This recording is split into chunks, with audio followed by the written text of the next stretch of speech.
es investigación en tecnología educativa. Tenemos como panelistas a la doctora Belén Velázquez Gatica, quien es profesora investigadora de la Facultad de Ingeniería de la Universidad Autónoma de Guerrero, miembro del Sistema Nacional de Investigadores en Ciencias, Humanidades, Tecnologías e Innovación, el SNI nivel 1, integrante del núcleo académico de la maestría y doctorado en Innovación y Cultura Digital en la Facultad de Ingeniería de la Universidad de Guerrero. Asimismo, miembro titular del Consejo Mexicano de Investigación Educativa y las líneas de investigación principal que tiene es el aprendizaje ubicuo. Bienvenida, doctora. También tenemos a la doctora Sujei Tatiana Sotomayor Cano. Es doctora en tecnología educativa, maestra en didáctica de las matemáticas, especialistas en estadística aplicada y licenciada en matemáticas, con experiencia en docencia universitaria y escolar. Profesional autónoma con capacidad de análisis, pensamiento crítico y actitud propositiva frente a los retos del contexto educativo, orientado al trabajo interdisciplinar, la innovación pedagógica y el fortalecimiento de la calidad educativa. Bienvenida, doctora Sujei. También tenemos a la doctora Emma Patricia Mercado López. Es doctora en tecnología educativa, profesora investigadora de la UAC, Facultad de Ingeniería, con amplia experiencia en docencia e investigación en educación. Ha diseñado modelos de evaluación para el aula invertida. Es miembro nacional del SNI y de la red LATE. Sus líneas de investigación incluyen innovación educativa, evaluación de aprendizaje TIC y género en vocaciones científicas. Ha publicado más de 50 trabajos recientes y es evaluadora acreditada para programas de posgrado. Su labor destaca por impulsar la innovación, la inclusión y el uso ético de las tecnologías emergentes en la educación. Bienvenida, doctora Patti. Gracias, buenas tardes, gracias. También tenemos a la doctora Liliana Yáñez Soria. Es licenciada en Derecho, maestra en Ciencias de la Educación y doctorante en Tecnología Educativa. Profesora investigadora adscrita a la Escuela de Bachilleres de la Universidad Autónoma de Querétaro. Es candidata al Sistema Nacional de Investigadores, integrante de la Academia Mexicana de la Lógica y asociada titular del Comité de Investigación Educativa COMIE. Bienvenida, doctora Liliana. Muchas gracias. El doctor Cristian creo que no está, ¿verdad? No. Bueno, bienvenida. La mesa que vamos a tener va a consistir en, les voy a hacer preguntas y me voy a ir cada vez de forma aleatoria para que puedan responder y compartirnos su experiencia. Em, la primera pregunta que tenemos, cada panelista va a tener una intervención de máximo 3 minutos para que podamos poder intervenir. La primera. Em, ¿Cuál considera que es el error metodológico más común en la formación de la pregunta o hipótesis? ¿Y cómo asegura usted que su trabajo aborde una brecha de conocimiento genuino y no solo una descripción de una nueva herramienta? Le damos la palabra a la doctora Patti. Hola, buenas tardes.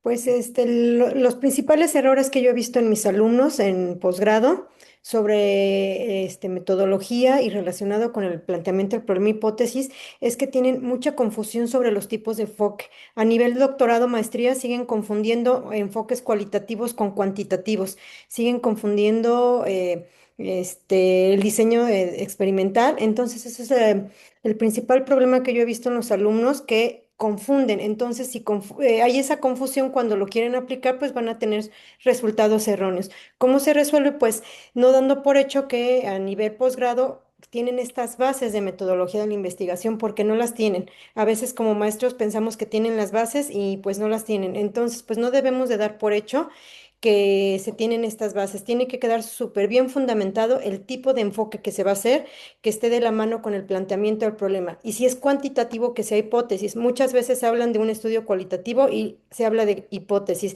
Es un error muy fundamental en nuestros alumnos. Y bueno, con respecto a la otra. A la otra parte es cómo se puede asegurar, pues se hace revisiones sistemáticas en las bases de datos de prestigio. Esa es una forma muy clara de ayudarnos a nuestras investigaciones, a nuestros alumnos para que sean pertinentes, e innovadores. Por ejemplo, la plataforma de Mention nos ayuda a saber si realmente lo que estamos haciendo es innovador o si solamente es popularidad. Entonces, la inteligencia artificial junto con estas plataformas como de Mention pues pueden ayudar a que efectivamente nuestra investigación o de nuestros alumnos sea algo innovador y no sea algo, pues, ahora sí que de paso o nada más sea popular. Eso sería todo. Muy bien, doctora, muchas gracias. ¿Tú trabajas seguido con esta plataforma, Mencho?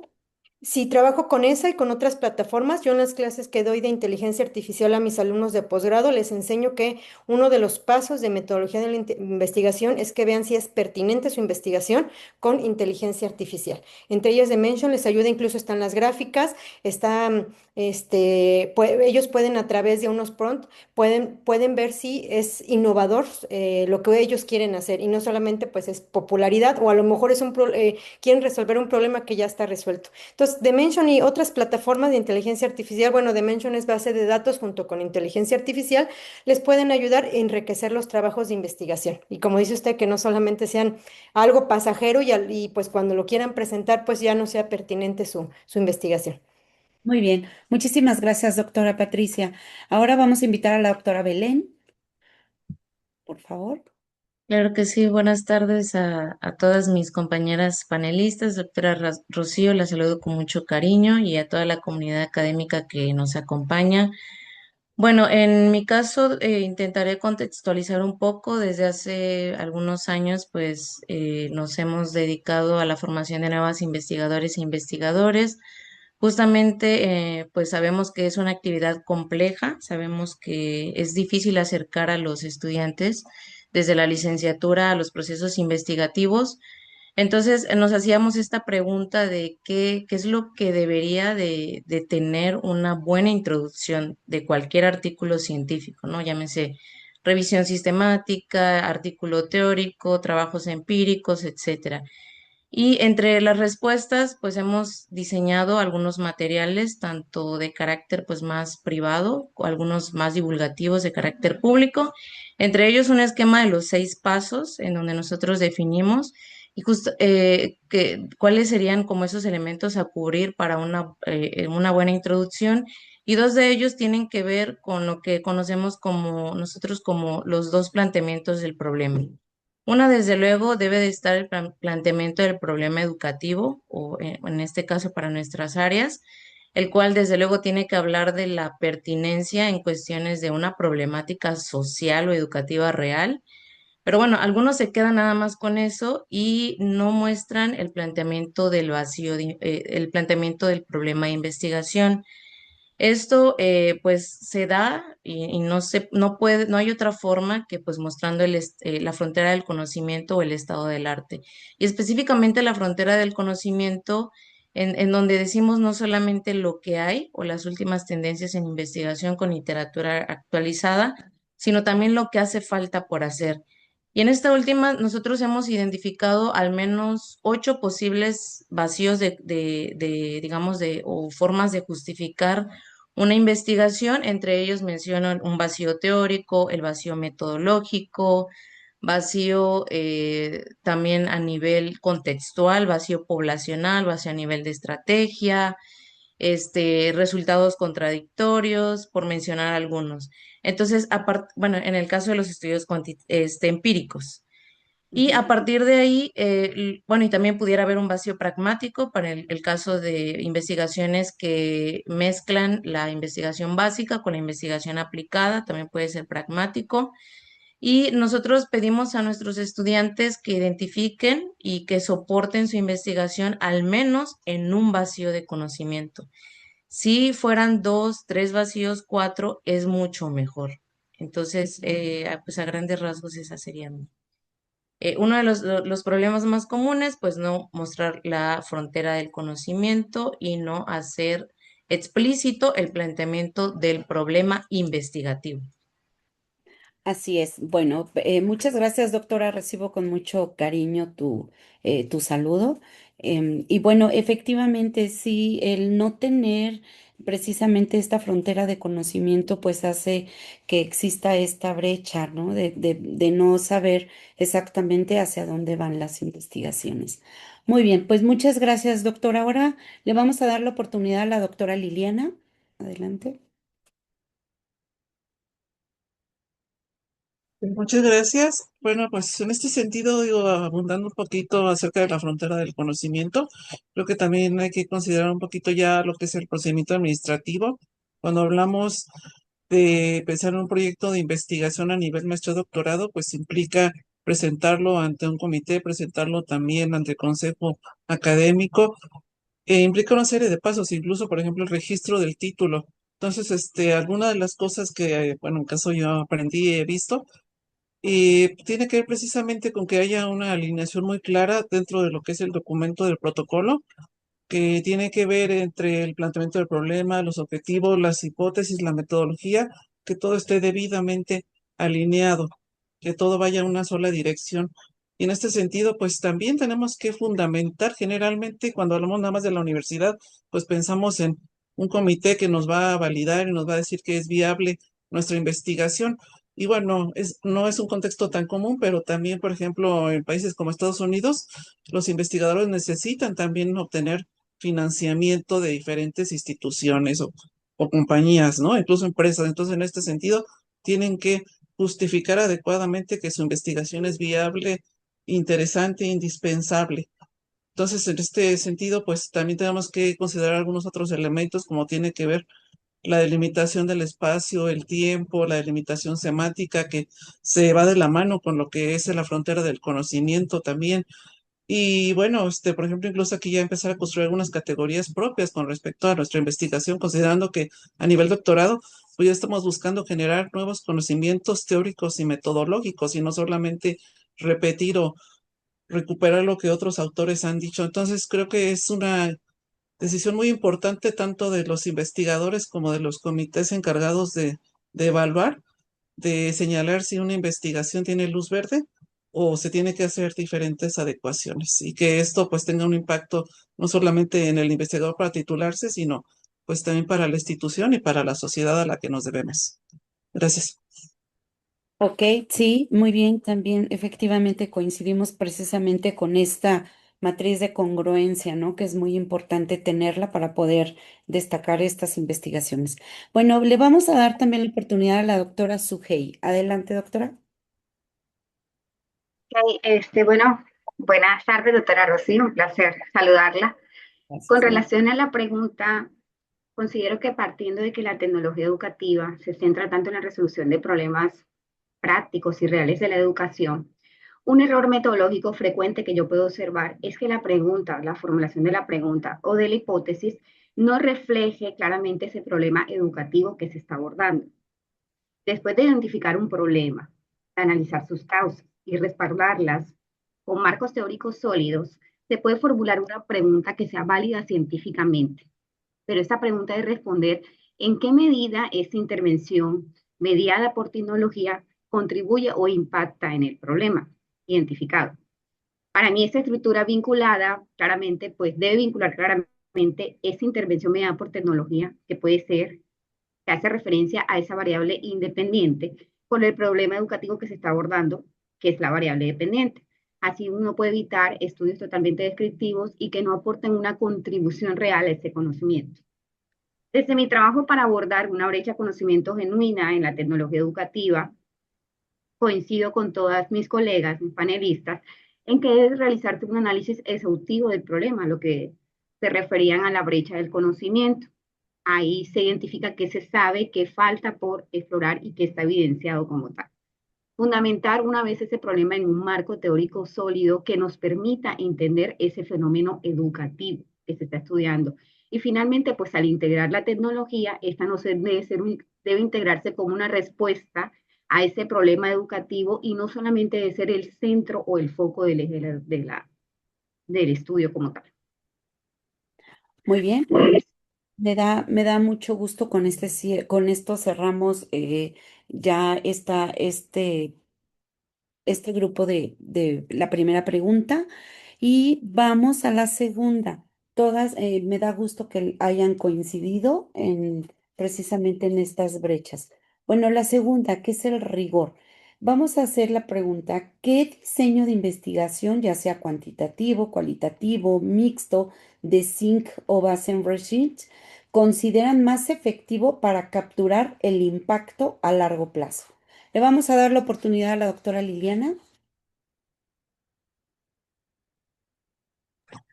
Bueno, pues de entrada prácticamente depende de cuáles sean los objetivos de la investigación, qué es lo que se pretenda lograr.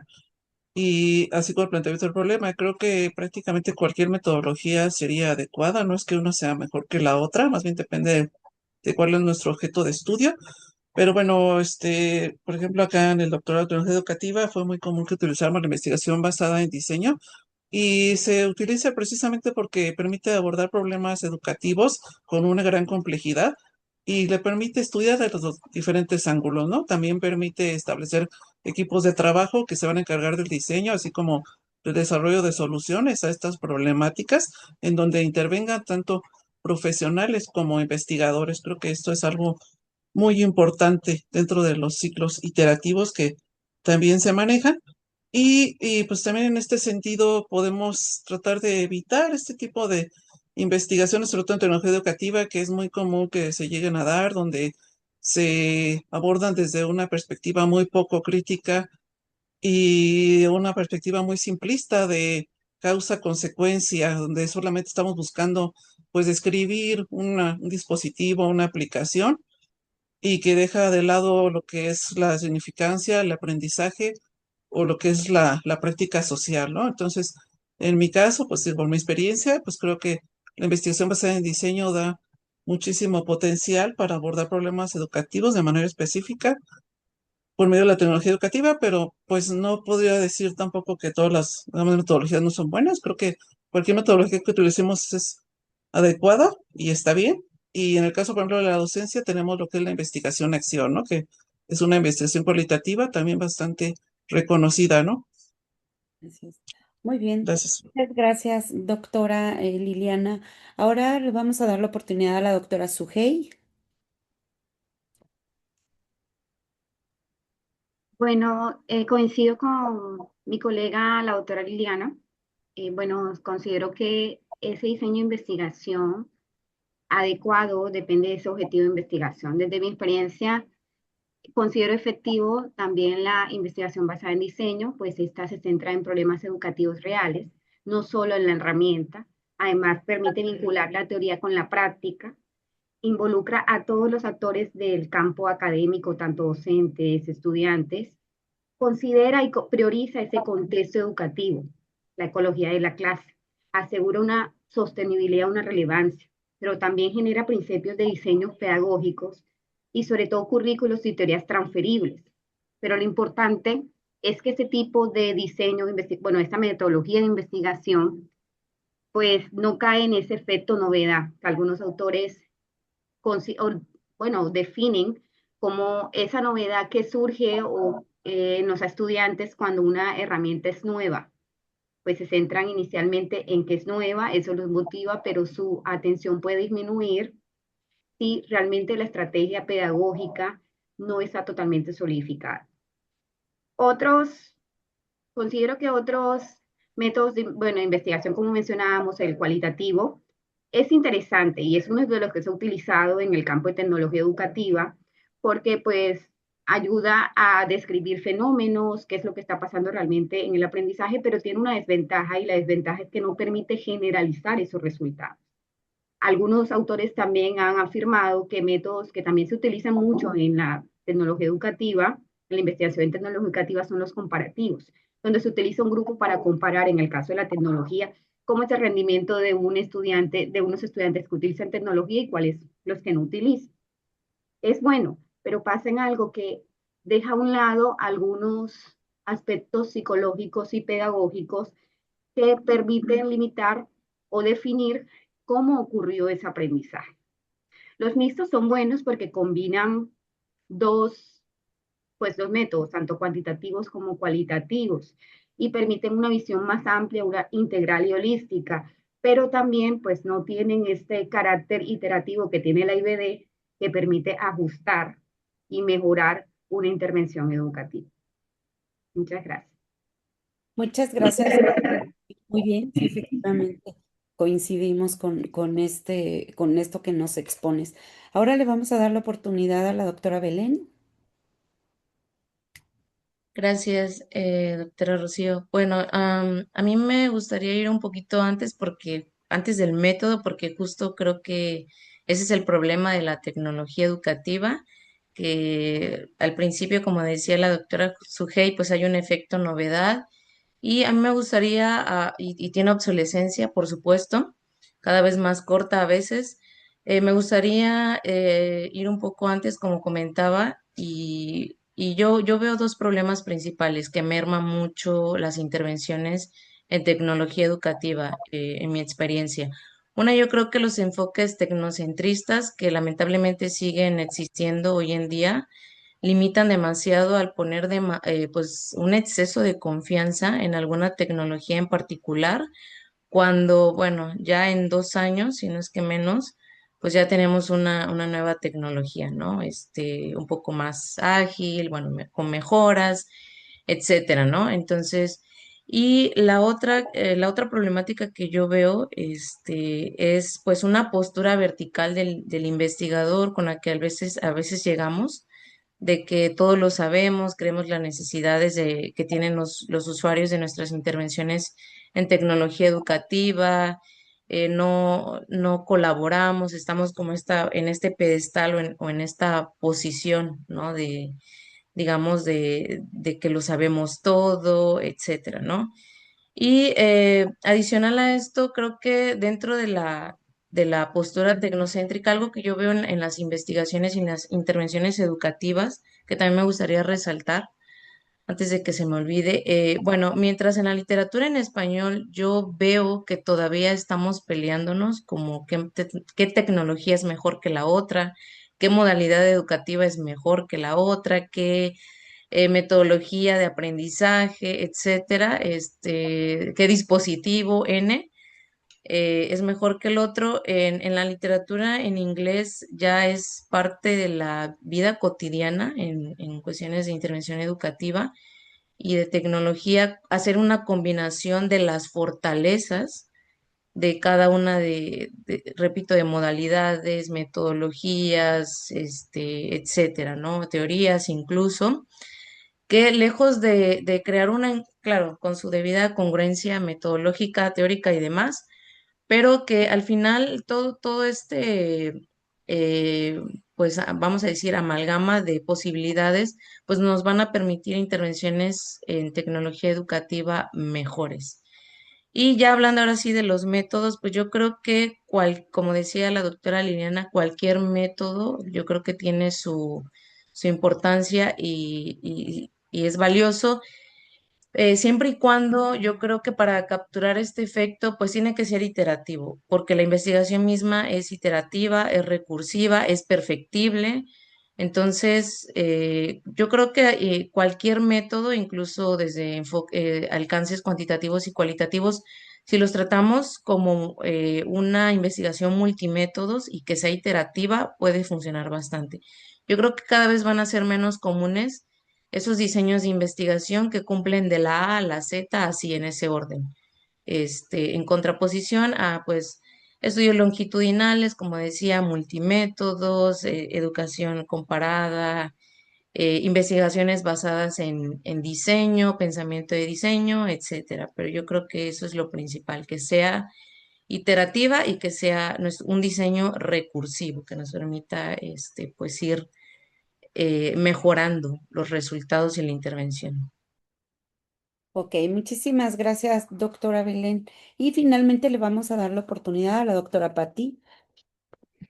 Sí, bueno, pues concuerdo con mis colegas que, pues que cada método, pues, no es uno para todo, ¿no? Tiene que, depende de la investigación que se vaya a hacer. No podemos decir que uno es 100% el correcto o que uno 100% se va a utilizar. Entonces, cada enfoque, pues es útil para cumplir determinados objetivos. No podemos decir que uno es exacto para esto. Entonces, dependiendo de la investigación, pues debe de ser el tipo de enfoque, y no podemos decir que pues uno es para todos, ¿no? Dependiendo qué es lo que se quiere hacer, cómo se quiere hacer, qué es lo que se quiere probar, en qué área de investigación. Entonces, pues sí, el método tiene que ir de la mano con la investigación y pues tiene que ser pertinente, pero sobre todo tiene que ser flexible, ¿no? Desde mi punto de vista, el que más he utilizado yo es el mixto, porque el cuantitativo, pues va de pues puede ayudar al cualitativo y viceversa, ¿no? A veces pues puede quedar un vacío si hacemos cuantitativo, o al revés, hacemos cualitativo y puede quedar un vacío. Entonces yo personalmente recomiendo a mis alumnos y en mis investigaciones realizo el mixto porque uno complementa el otro. Aunque claro, a veces hay investigaciones que pues quedan un poquito nada más el cualitativo y pues se queda así como en conclusiones se recomienda hacer el cuantitativo y pues viceversa. Pero aquí pues el método debe de adaptarse a los objetivos, debe de estar totalmente relacionado con lo que vayamos a hacer. Por ejemplo, si vamos a hacer nuestros objetivos es explorar un fenómeno, desde el puro, al principio el objetivo del verbo explorar, pues ahí está luego el cualitativo, ¿no? No, ahí pues un cuantitativo pues ya no quedaría tanto, ¿verdad? Entonces, pues aquí mi recomendación o lo que yo haría es el método mixto para sustentar, para que vayan de la mano, pero pues también pues el método pues va a depender de lo que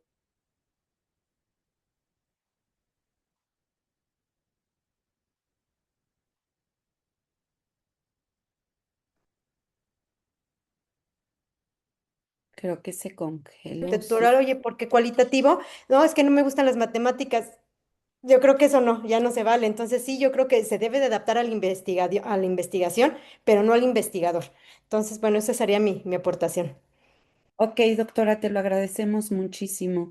Y ahorita se incorpora con nosotros y le damos una cordial bienvenida al doctor Cristian Jonathan Ángel Rueda. Es investigador postdoctorante y miembro del Sistema Nacional de Investigadores SNI 1. Es especializado en innovación educativa y tecnológica. Actualmente se desempeña como director del CICIT y coordinador de investigación en la Universidad Marista de Querétaro. También fundó el laboratorio Trambet en la Universidad Politécnica de Santa Rosa Jáuregui, dedicado a tecnologías educativas e inclusivas e inmersivas. Doctor, bienvenido. No sé si escuchaste la pregunta o te la repito. Tú dime. Saludos a todos, una disculpa, me tocó un aguacero por Juriquilla y el traficar, entonces una disculpa a toda la audiencia. Si me puede repetir la pregunta, lo agradecería mucho. Sí, claro. ¿Qué diseño de investigación, ya sea cuantitativo, cualitativo, mixto, de Zinc Bassett o Research, considera más efectivo para capturar el impacto a largo plazo de una intervención tecnológica y por qué? Ok, em, déjame, es que aquí tenía mi pequeño guión. Ah, bueno, pues antes que nada, la metodología para la tecnología educativa, más bien siempre he planteado eh, una situación que conlleva a primero la parte humana, o sea, en este caso el docente y posteriormente el estudiante, y lo más importante para abordar una práctica educativa con el uso de tecnología, los conceptos debe ser primero que la tecnología, el uso de la tecnología. ¿A qué me refiero con eso? Las herramientas perecen.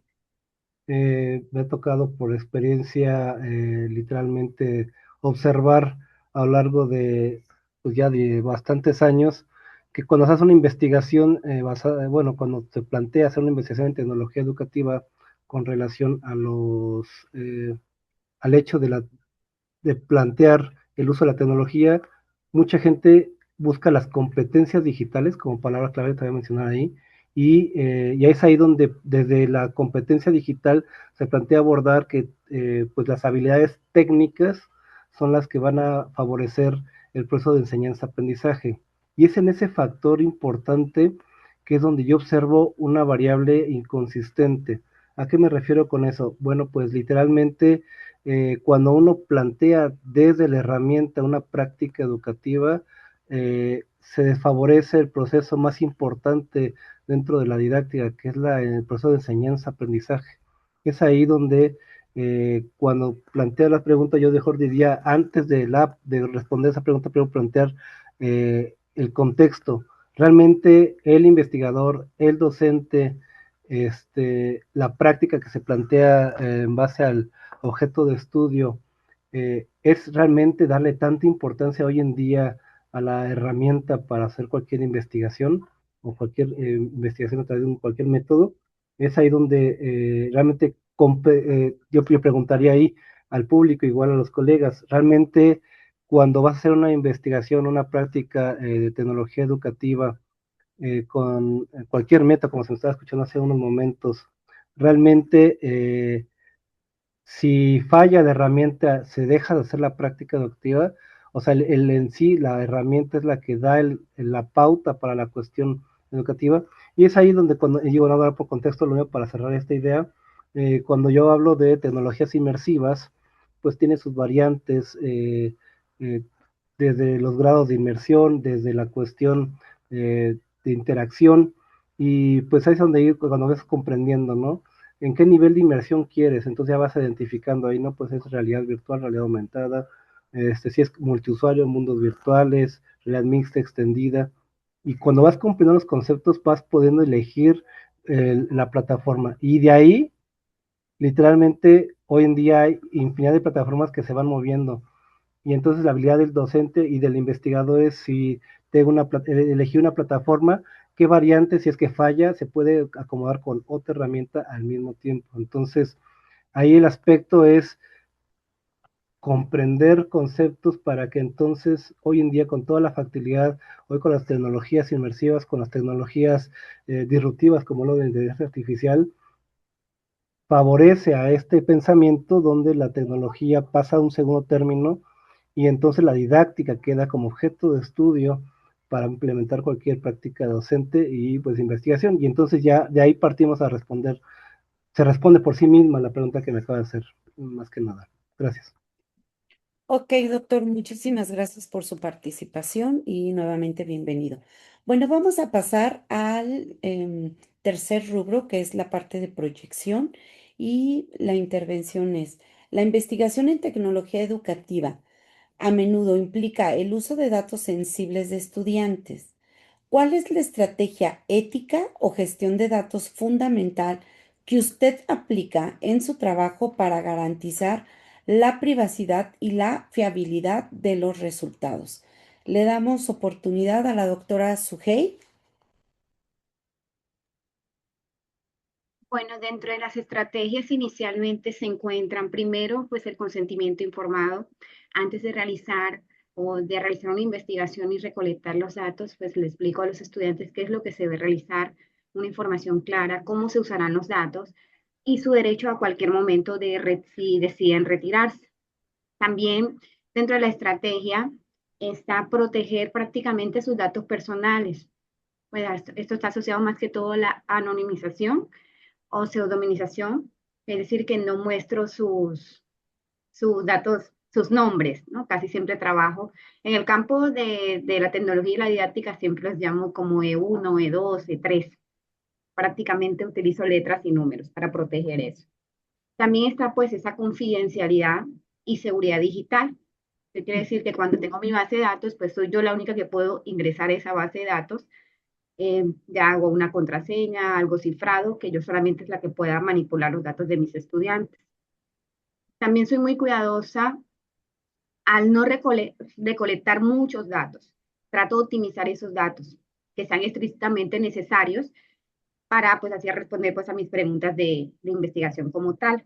Finalmente pues realizo una transparencia y fiabilidad, es decir, que los procedimientos de análisis los documento rigurosamente también para evitar los sesgos y garantizo unas conclusiones prácticamente objetivas.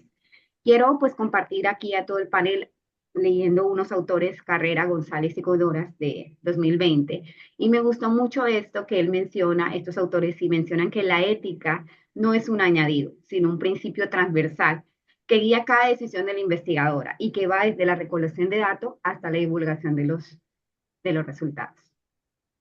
Estas son las estrategias que utilizo para garantizar pues, la confidencialidad de los datos y proteger a los estudiantes. Ok, doctora, muy buenas, muchas gracias. Ahora vamos a continuar con la doctora Belén. Claro, bueno, al igual que la doctora Sujei, confirmo que una de las recomendaciones que más hago a mis estudiantes, pues es que independientemente si nuestros participantes son estudiantes o lo que conocemos como grupos subordinados, empleados, etcétera, siempre el consentimiento informado y sobre todo cuando son menores de edad. Aunque sí me gustaría decir que yo considero que a diferencia de otros tipos, digamos, de contextos, como el clínico o en el caso de disciplinas como la medicina, ahí sí se maneja más sensibles. Yo creo que la mayoría de las prácticas educativas tienen un nivel de intrusividad menor en cuestión de datos, pues son datos de la vida cotidiana, datos de aprendizaje, etcétera. Y bueno, en ese sentido yo recomendaría pues tres cosas. Una, siempre el consentimiento informado, pero yo les comento que no lo vean como una cuestión legal o de protección para ustedes. El consentimiento informado es una herramienta que nos permite, uno, transparentar todos los procesos de los que van a formar parte de nuestros participantes y que a veces no lo decimos. O solo les damos el consentimiento informado sin explicar cuáles van a ser las implicaciones de la investigación. Entonces, creo que no tanto como un instrumento legal o de blindaje personal, sino más bien como esta oportunidad, ¿no? Que nuestros participantes conozcan, pues, cuáles van a ser las implicaciones de nuestro trabajo. La segunda es tener compromiso como investigadores, no ver a nuestros participantes como sujetos de investigación y este extractivismo de datos que existe, sino verlos como personas, como estudiantes, como sin prejuicios, etcétera. Yo creo que eso también tiene que ver mucho, inclusive como comentaba la doctora Sujei, pues a la hora de hacer el análisis de datos, ¿no? Como a veces nuestras interpretaciones, sobre todo en metodología cualitativa, no tienen nada que ver con lo que nos quieren dar a entender o los significados que tienen nuestros participantes en torno a pues, algún fenómeno educativo, ¿no? Entonces, ahí yo recomiendo mucho la validación, no como la única, creo que puede haber una triangulación de validaciones, pero al menos sí la validación mediante participantes que pues les demos al final a nuestros informantes, a nuestros participantes, pues estas narrativas, ¿no? Y ver si es que coinciden con lo que ellos efectivamente nos estuvieron diciendo en entrevistas, en cuestionarios, etcétera. Y la tercera, yo creo que hay que aplicar cualquier tipo de consideraciones éticas de acuerdo al contexto. Hay que estar abiertos a la posibilidad de que va a haber contextos educativos más herméticos y otros que van a ser pues más flexibles, que se van a mostrar mucho a la cooperación, que inclusive no tiene ningún problema en que incluyamos fotografías. Esto pues yo creo que también se da mucho desde enfoques más participativos de investigación, acción y demás. Yo creo que siempre hay que preguntar, nunca hay que dar nada por hecho, hay que explicitar de cómo les gustaría ser reconocidos, si como participante o no, no importa, puede ir mi nombre, bueno, todo eso, ¿no? Y pues otra recomendación para ejemplificar pues tiene que ver con esto de cómo desde el principio pues no valoramos esto de lo hermético o no que pudiera ser una institución educativa. Ya desde el inicio yo veo en los títulos de algunos trabajos, bueno, diseño de tal cosa en la escuela, preparatoria fulanita de tal, con nombres y apellidos. Si nosotros antes siquiera habernos acercado a esa escuela y preguntarles puedo colocar el nombre de mi tesis en una publicación, etcétera. Entonces yo creo que esas serían mis tres recomendaciones para el uso de datos, de manera adecuada. Muchas gracias, doctora, muy, muy buenas. Las tomaremos en cuenta. Ahora le vamos a dar la oportunidad al doctor Cristian. Gracias.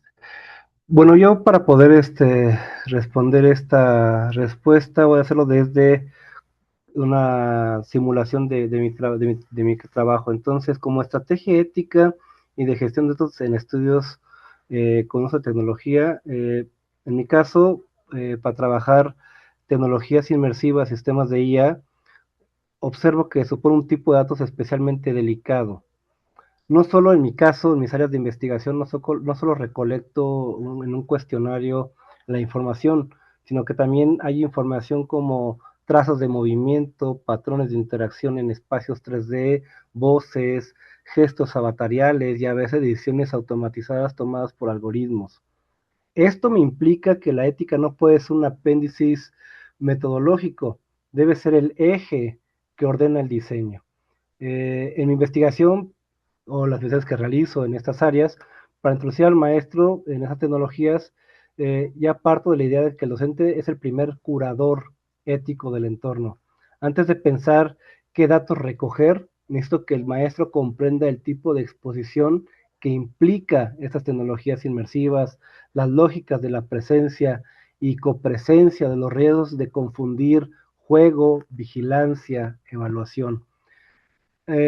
Sobre esa base, mi estrategia ética se articula en tres planos. El plano conceptual, como lo mencionaba hace un momento, que es muy importante comprender los conceptos. Me pregunto primero, ¿qué fenómeno humano quiero comprender? Inmersión, agencia, accesibilidad, aprendizaje de programación, dinámicas de colaboración, en un laboratorio inmersivo de metodología, y solo después decido qué datos son realmente necesarios. Esto evita la acumulación de información sensible por si acaso. El segundo plano es el relacional, el docente con el estudiante. El docente es el primer interlocutor ético. Discuto con él o ella cómo se integran los datos en su práctica, qué se comparte con el grupo y qué permanece estrictamente para la investigación. El estudiante aparece después siempre como sujeto informado y, y con derecho a comprender de qué modo su cuerpo, porque digo, le comento, estoy hablando de cuestiones de cuerpo, de avatar, sus recorridos espaciales o su voz sintetizada pueden convertirse en objetos de análisis. Entonces, sostengo que la representación avatarial y la trayectoria inmersiva son datos sensibles porque exponen no solo desempeño, sino también estilo, timidez, liderazgos, formas de estar en un espacio compartido virtual. En el penúltimo paso es el plano técnico procedimental, ciclo de vida de los datos. La minimización, recojo solo los datos que responden a la pregunta de investigación para poder comprender el objeto de estudio. Segundo, la desacopilamiento. La anonimazo no solo nombres, sino también identidades avatariales y cualquier rastro que permita reconstruir la identidad del participante, porque hay gente que puede, con el hecho de identificar algunos patrones, puede ser reconocido. La trazabilidad es el documento con precisión quien acceda a los datos y con qué fines y por cuánto tiempo y cuándo y cómo serán destruidos, porque también cada dato debe ser analizado y posteriormente, como son áreas muy sensibles, debe ser eliminado. En síntesis, mi postura ética es coherente con mi marco general. Primero se comprenden los conceptos y las relaciones humanas. Después se decide qué tecnología usar y qué datos es legítimo capturar. La IA, las tecnologías inmersivas, no amplían solo las posibilidades pedagógicas, amplían también las posibilidades de exposición, por lo que la prudencia ética debe ser proporcional a esa expansión. Ok, muy bien. Pues te lo agradecemos mucho, doctor. Vamos con la doctora Patti. Adelante, doctora.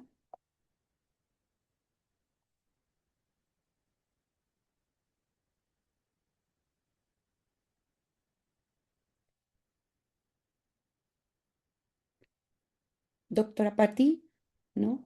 Bueno, Sí, doctora gracias, Lina, sí. ya. Sí, es Ok, que de repente, como está lloviendo acá un poquito fuerte, se va la conexión. ok. Muy bien, adelante, doctora, te Sí. escuchamos.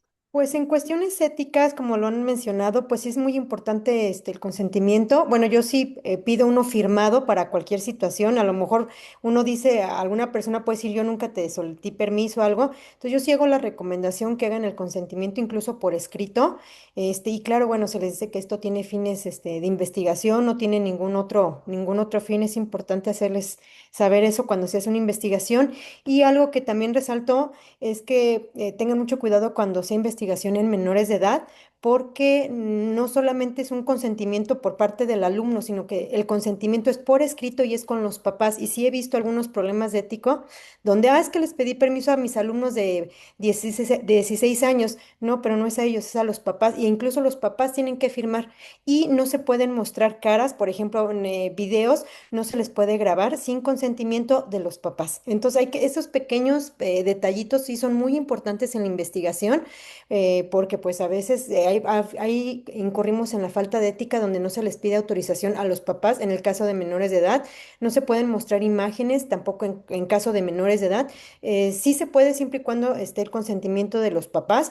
Y bueno, claro, ya dentro de la investigación, pues no colocar el nombre de ninguna persona. Igual pues, se tiene que colocar un número y se tiene que hacer siempre el hincapié de, bueno, por cuestiones éticas solamente se pondrá un número, no se mencionará el nombre de la persona. Entonces yo creo que estos pequeños detalles son muy, muy importantes para cuestiones éticas. A lo mejor no estamos en un área de salud, pero sí es muy, muy delicado. O sea, sí puede incluso haber demandas por papás en menores de edad que publicamos a lo mejor la cara de un alumno o publicamos el audio de un alumno sin el consentimiento de los papás, sí puede haber demandas.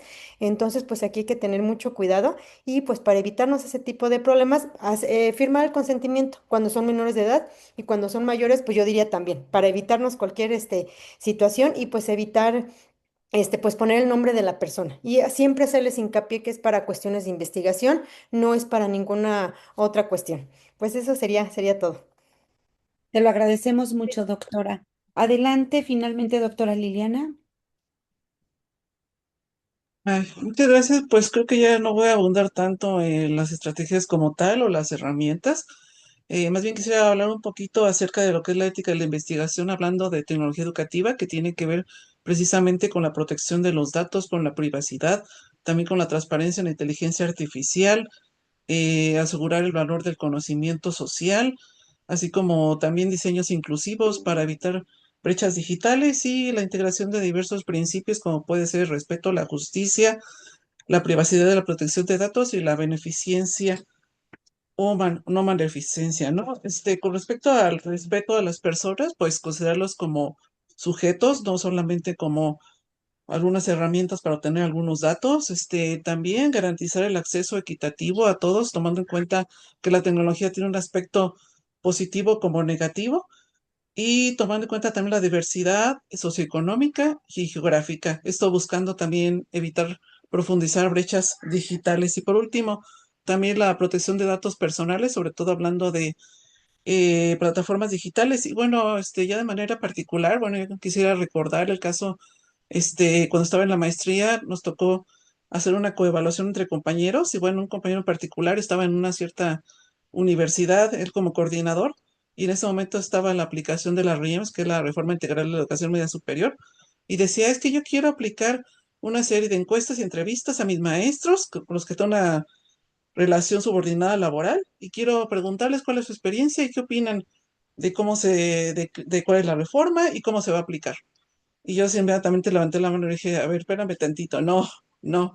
O sea, tus datos van a ser falsos porque al final de cuentas estás vulnerando a tus compañeros, a tus maestros. O sea, no puedes preguntarles que sean totalmente veraces si eso implica que vayan a hablar cuestiones delicadas con respecto también a tu desempeño. Entonces, por ejemplo, ese diseño metodológico, pues yo no le veía buen puerto, ¿no? A lo mejor no estamos hablando de consentimientos informados, pero sí estamos hablando también de cómo estamos manejando los datos de las personas, ¿no? Esto también creo que es importante. Muy bien, Gracias. doctora, pues muchísimas gracias. Bueno, ya vamos con la última pregunta. Ojalá les pido mucho que sean breves. Mire, desde el rol actual como investigador, ¿Qué métrica de impacto utilizan para evaluar el éxito de su investigación, más allá de las citas o el número de publicaciones con las que ustedes cuentan? ¿Y cómo aseguran de que sus hallazgos se transfieran efectivamente a la práctica docente o bien a la política educativa? Vamos a iniciar con la doctora Belén. Adelante, doctora. Gracias, pues yo creo que es una excelente pregunta. Comienzo diciendo que pues, la mayoría de nosotros seguramente hemos escuchado ese dicho de si tu investigación no está publicada, pues no existe, ¿no? Entonces yo diría además que si nuestra investigación no llega al público que podría ser beneficiado, entonces no existe si no la conocen. En este sentido, yo siempre, bueno, hace rato conectándolo con la respuesta que daba la primera pregunta, decía que muchas veces tenemos problemas educativos cuya, digamos, estrategias ya se les ha dado solución en la literatura. Sin embargo, esta ruptura que ha existido por años entre las élites científicas y los docentes, estudiantes, pues sigue siendo muy marcada. En este sentido, pues ya tenemos, como decía, buen cúmulo de conocimiento científico, teórico y empírico que no baja a lo que conocemos como una práctica educativa basada en evidencia y pues menos en una política educativa basada en evidencia científica. Entonces yo creo que que una de los parámetros que son bastante útiles pues es la cantidad de actos divulgativos o formativos que han surgido de tu proceso investigativo. Por poner un ejemplo, en mi caso, pues ahorita hemos estado trabajando con la formación de los docentes en teorías digitales y postdigitales a partir de distintos artículos, incluso algunos divulgativos, pero sabemos que quienes acceden a las bases de datos, pues no siempre son los docentes. Entonces, adicional a esto, hemos dado conferencias sobre ese mismo tema todo el año, así parezcamos pajaritos que todos los días repiten lo mismo, pero bueno, con un público distinto. Entonces, a partir de conferencias, a partir de cursos específicos, cursos tanto presenciales como virtuales, e incluso estamos armando un diplomado. Y pues, en resumen, yo lo diría en la cantidad de profesores y estudiantes, principalmente, claro, que han recibido divulgación del conocimiento científico que hemos generado. Pues ya afortunadamente se han puesto de moda todo esto de la retribución social y la divulgación y esperamos que siga siendo así, como decía, para disminuir esta brecha entre esta ruptura pues de las élites científicas. Sería mi participación. Muy bien, doctora, muchísimas gracias. Ahora le vamos a dar la oportunidad a la doctora Patti. Bueno, pues aquí esta pregunta me da sentidos encontrados, tengo sentidos opuestos, incluso fue uno de los temas de debate en el COMIE, que bueno, pues sí publicamos, hay tantas investigaciones científicas, sí hubo esto de revisiones sistemáticas, qué aportación hubo de la investigación, evaluación educativa, todo lo que se vio en el COMIE y finalmente alguien preguntó, ¿y cómo va nuestra calidad educativa en México? Entonces parece que va por un lado la calidad educativa y va por el otro la investigación. O sea, pareciera que pues no hay un avance. Tristemente, pues los resultados en México de la calidad educativa vamos para abajo. Entonces ahí donde nos preguntamos en el COMIE varios investigadores y bueno, pues a ver cuántas publicaciones tienes tú, cuántos libros, cuánto esto, pues cómo aportó esto a la calidad educativa en México. Entonces no, realmente es el sentimiento encontrado que tengo de pues tristemente somos de los últimos lugares de la OCDE, tenemos una mala comprensión lectora, solamente 8 de cada 100 alumnos tiene lógico matemático y 4 de cada 100 comprensión lectora. Entonces uno dice, ¿dónde están todas las investigaciones que hice, no? ¿Dónde está todo este conjunto? Como que hay un desbalanceo ahí, ¿no? Pero bueno, ¿cómo se puede compensar? ¿Cuál es el sentido que yo tengo? Pues hay que darle la divulgación científica. Por ejemplo, yo en mi caso, cada consejo académico participo donde les doy conferencias, donde les doy prácticas, talleres a mis colegas de diferentes niveles de secundaria, también talleres a mis docentes, a mis colegas de preparatoria, para pues poderles vincular sobre el quehacer docente, cómo mejorar su práctica docente, especialmente en tecnologías, y cómo mejorar la calidad educativa. Entonces, creo que esto es un reto que hay que reflexionar sobre, bueno, cómo vamos a mejorar la calidad educativa. Sí, tenemos publicaciones en México, tenemos capítulos, tenemos libros, también tenemos congresos como el COMIE, pero bueno, pues no se ve reflejado en la calidad educativa de nuestros alumnos. Tristemente tenemos los últimos lugares. Entonces, pues ahí es donde digo, ay, pues ¿dónde está nuestro trabajo, no? O sea, ¿dónde? Entonces ahí sí, pero pues donde sí es un gusto ver es ver que mis modelos se han ocupado a nivel internacional, donde se están aplicando. Entonces, pues ahí es donde podemos medir más que los artículos, pues ver que algunos de mis trabajos se están aplicando en escuelas, ver que alumnos, aunque sea un alumno, ha mejorado, a lo mejor ya eso es experiencial, ver cómo se mejora la calidad educativa, ver que un alumno no dejó la escuela a partir de una estrategia que fue que se hizo primero en investigación. Entonces, pues es una forma pequeña de medir, pero sin embargo, pues esto hay que reflexionarlo, hay que llevarlo, repito, este debate se llevó en el COMIE, en una mesa donde yo estaba de pues bueno, ¿cómo vamos a mejorar la calidad educativa? ¿Cómo vamos a unar estas investigaciones con calidad educativa en México? Entonces, la reflexión que yo les invitaría a hacer. Ok, doctora, muchas gracias. Sí, efectivamente, tenemos muchas publicaciones, pero ¿y el impacto? ¿No? Muy bien. Bueno, vamos a darle la oportunidad al doctor Cristian. Muchas gracias. Bueno, voy a responderlo. Yo he estado usando mi área de conocimiento para responder las preguntas, pero me parece que es la mejor forma para igual. Escucho a muchas colegas, cada una tiene su área de estudio y objetos de estudio, entonces desde la mía me parece que podría ampliar otra visión. En relación a la métrica de impacto más allá de citas y cómo aseguro la transferencia de la práctica y la política, en mi campo que es emergente, ojo la palabra clave emergente, eh, limitar el impacto a indicadores bibliométricos sería reduccionista. En mi caso, la métrica fundamental es la siguiente pregunta. ¿En qué medida mis modelos, mis categorías y revisiones temáticas transforman efectivamente la comprensión y la práctica de docente e instituciones respecto a los entornos inmersivos y la inteligencia artificial? Uso 3 criterios. El primer criterio es transformación conceptual del docente. He escrito capítulos del libro y en esos capítulos he buscado no solo describir tecnologías, sino ofrecer un lenguaje conceptual que los docentes puedan apropiarse, inmersión, ludicidad, apertura de entornos, etcétera, etcétera.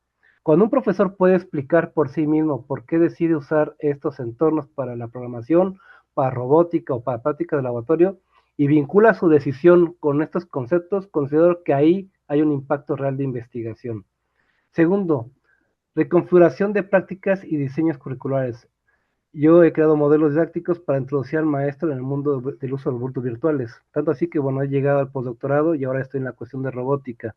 He servido como base para acompañar a docentes en la incorporación progresiva de estos entornos, la catalogación de conceptos, la revisión sistemática. Cuando estos marcos se traducen en secuencias didácticas, talleres de formación, asignaturas específicas y laboratorios inmersivos, es como mencionaba la doctora cuando me presentó y me dijo, no, pues se creó un laboratorio en la Politécnica de Santa Rosa, se creó un área de investigación en la Universidad Marista de Querétaro. Bueno, ya hay áreas donde ya se está implementando a los docentes estas formas de pensar.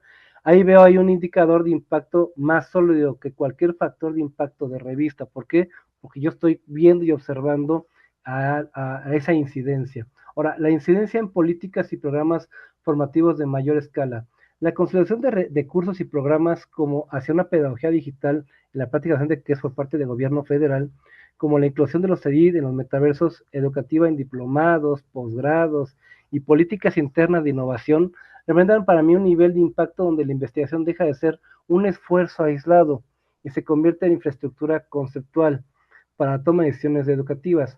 Hoy en día el SNI antes era lo que se escuchaba hace un momento, decían artículo, capítulo, tesis y listo, ¿no? Ahora es escritura académica formal, artículos, tesis, capítulos, libros. Después viene otro apartado, escritura y divulgación, que luego a mucha gente dice, ¿cómo tengo que ir a la sierra a platicar de estos a los maestros de la sierra? Pues sí, divulgación intermedia.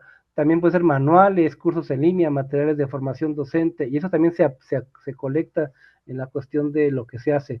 Otro es el acompañamiento directo a docentes y equipos de gestión en la implementación, y es ahí donde, con foco de accesibilidad, y bueno, ahí es donde sí, aquí en México en ocasiones por el contexto tecnológico luego es muy bajo o está muy cerrado, pero bueno, a mí me ha abierto las puertas en Japón, Inglaterra, la India, donde literalmente han investigado eso, pues se ve el uso de estos modelos y me invitan a hacer cursos pues esenciales o virtuales. Entonces, en otras palabras, no mido el éxito porque una idea se cite, sino porque un docente la usa, porque una institución la incorpora, porque un estudiante a través de un entorno inmersivo bien diseñado accede a un conocimiento que antes le estaba vedado. Esa sería mi reflexión final. Muchas gracias. Ok, doctor, muchísimas gracias. Muy buena su intervención. Ahora vamos a dar la oportunidad a la doctora Sugey. Que bueno, coincido con la mayoría de los panelistas que hayan expuesto esta pregunta, una pregunta muy retadora, desafiante también.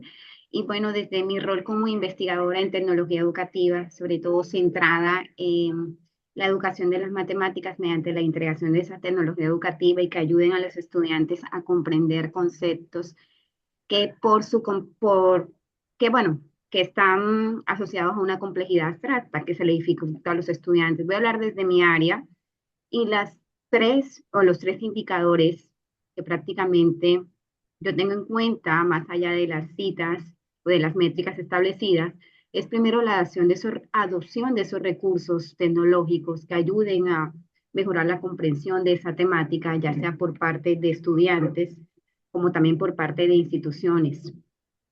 Dentro de eso también la evidencia en la mejora en el aprendizaje de los estudiantes, la motivación de los docentes por utilizar este tipo de recursos y esa retroalimentación en comunidades de trabajo. Quiero comentar algo particular. Cuando estaba haciendo la implementación de mi propuesta de investigación en la Universidad Autónoma de Querétaro, donde soy egresada, me llamó la atención que haciendo la implementación, docentes que dictaban, bueno, que estaban trabajando con la misma asignatura, en este caso cálculo multivariable, se motivaron al ver a los estudiantes que aprendían o se mejoraba su comprensión cuando se les explicaba conceptos abstractos a través de software matemáticos que ayudan a mejorar su visualización. Entonces muchos docentes de esas asignaturas empezaron a adoptar esa dinámica porque les gustó. Yo siento que ahí vamos dejando huellas. En un docente que lo adopte, en un estudiante que utilice un objeto de aprendizaje, que es lo bueno que los objetos pueden ser utilizados en cualquier momento. Ese tipo de objetos quedaron en la plataforma institucional, lo puede utilizar cualquier docente que dé el mismo curso de cálculo multivariable, y ahí vas dejando huellas.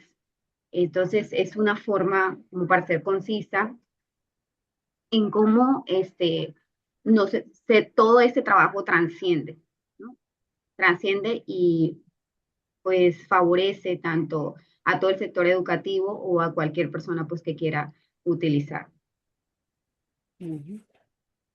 Ok, muchísimas gracias, doctora Sugey. Finalmente con doctora Liliana.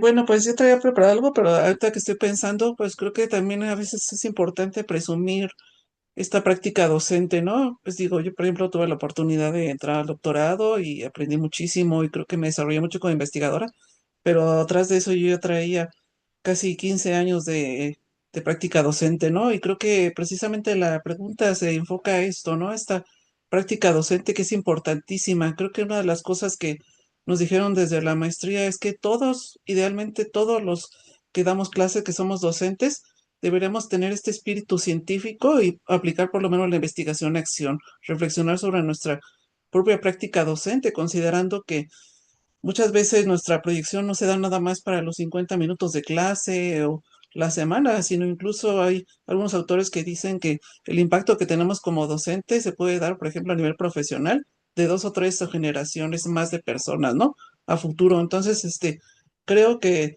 parte de este impacto, pues, tiene que ver con esta práctica docente. Y bueno, pues, incluso a veces empezando desde niveles humildes. En mi caso, yo me acuerdo que pues todavía tenía plazo de tiempo libre y aún así juntaba mi dinerito y decía, me quiero ir a tal congreso y metí mis ponencias y poco a poco creo que es importante que todos empecemos cuestionarnos, reflexionarnos esto en bien de nuestros estudiantes y también pues en bien de toda la sociedad a la que nos debemos, ¿no? Y de hecho yo sí considero que como investigadores debemos tener estas dos facetas bien desarrolladas, o sea, sí ser bien, muy buen investigador, investigadora, pero también ser muy buen docente, ¿no? En todos los niveles educativos. Y creo que en ocasiones como que se pierde, ¿no? Ya sea que haya docentes que no les interesa la investigación o investigadores que nunca han pisado un salón de clases, ¿no? Entonces, creo que tendría que darse una complementación en este sentido, ¿no? Y sería muy interesante este impacto, pues, hacia futuro en las generaciones, ¿no? No nada más en un quintil, sino, sí, ir más allá, ¿no? A nivel sociedad. Gracias. Bien. Muchas gracias, doctora Liliana. Pues bueno, con esto finalizamos esta mesa de trabajo. Les agradecemos enormemente su participación, todas las aportaciones. La verdad es que nos apoyan, nos ayudan y nos dan diferentes ideas de poder nosotros destacar más precisamente en nuestro rol, tanto de investigación, pero también nuestro proyecto que tenemos como investigador. Doctor Ricardo. Muchas gracias por la invitación. Muchas gracias por realizar estos eventos. Pues muchísimas gracias a todos. Les haremos llegar su respectivo reconocimiento. Les comentaba, me parece que la mesa de hoy enriquece mucho la experiencia que como cuerpo académico, justo las preguntas son preguntas que nosotros como investigadores nos hacemos porque el trabajo lo hicimos, formamos investigadores. Plena muestra de esto son ustedes como invitados esta noche, pero es importante escucharlos y saber cuál es su sentir ahora ya como investigadores. Creo que como estudiantes los pudimos conocer, reconocemos sus habilidades, sus conocimientos y el nivel que han alcanzado algunos de ustedes, pero esta noche nos han compartido grandes experiencias, grandes sentidos desde su propia expertise y esto va a sumar muchísimo. Ya nada más para cerrar, les comento, todos ustedes están invitados, vamos a publicar un libro entonces, para que desde esa experiencia personal en investigación nos colaboren con un capítulo de libro, la convocatoria se las voy a hacer llegar el día de mañana. eh, Incluye un formato específico ahorita para el capítulo, tentativo. Tienen un tiempo para decirnos si aceptan unirse a esta publicación colectiva que tiene que ver con justo recuperar estas experiencias del inicio de la tecnología en México, porque la realidad de nuestros doctorados es que son este inicio y sin duda tenemos que dejar huella. Ya lo dijeron ustedes, al final de cuentas lo que buscamos es impactar en investigadores en el futuro y en investigaciones. Entonces, les llegará esta invitación. No es para que contesten de inmediato, la intención es que vayamos de vacaciones, regresando de vacaciones nos dirán si participan o no, y habrá un tiempo para entregar este primer borrador del capítulo, que será posiblemente como para febrero del siguiente año, y la intención es tener una publicación el siguiente año, por ahí de junio o julio. Pues bueno, con esto cierro. Agradezco muchísimo la atención. La verdad, la continuidad de todos los que nos acompañaron el día de hoy también se agradece muchísimo. Cerramos por hoy el trabajo de este seminario y continuamos el día de mañana. Los invito. La experiencia va a ser muy interesante. Hoy estuvieron egresados del doctorado en tecnología educativa, por eso el enfoque fue directamente a investigación. Mañana trabajaremos con egresados del doctorado en innovación en tecnología educativa y cambia un poquito el formato de las preguntas porque la orientación va a innovación en tecnología educativa. Pues si alguien quiere adicionar algo más, si no, cerramos la sesión. Les agradezco muchísimo y los veo mañana.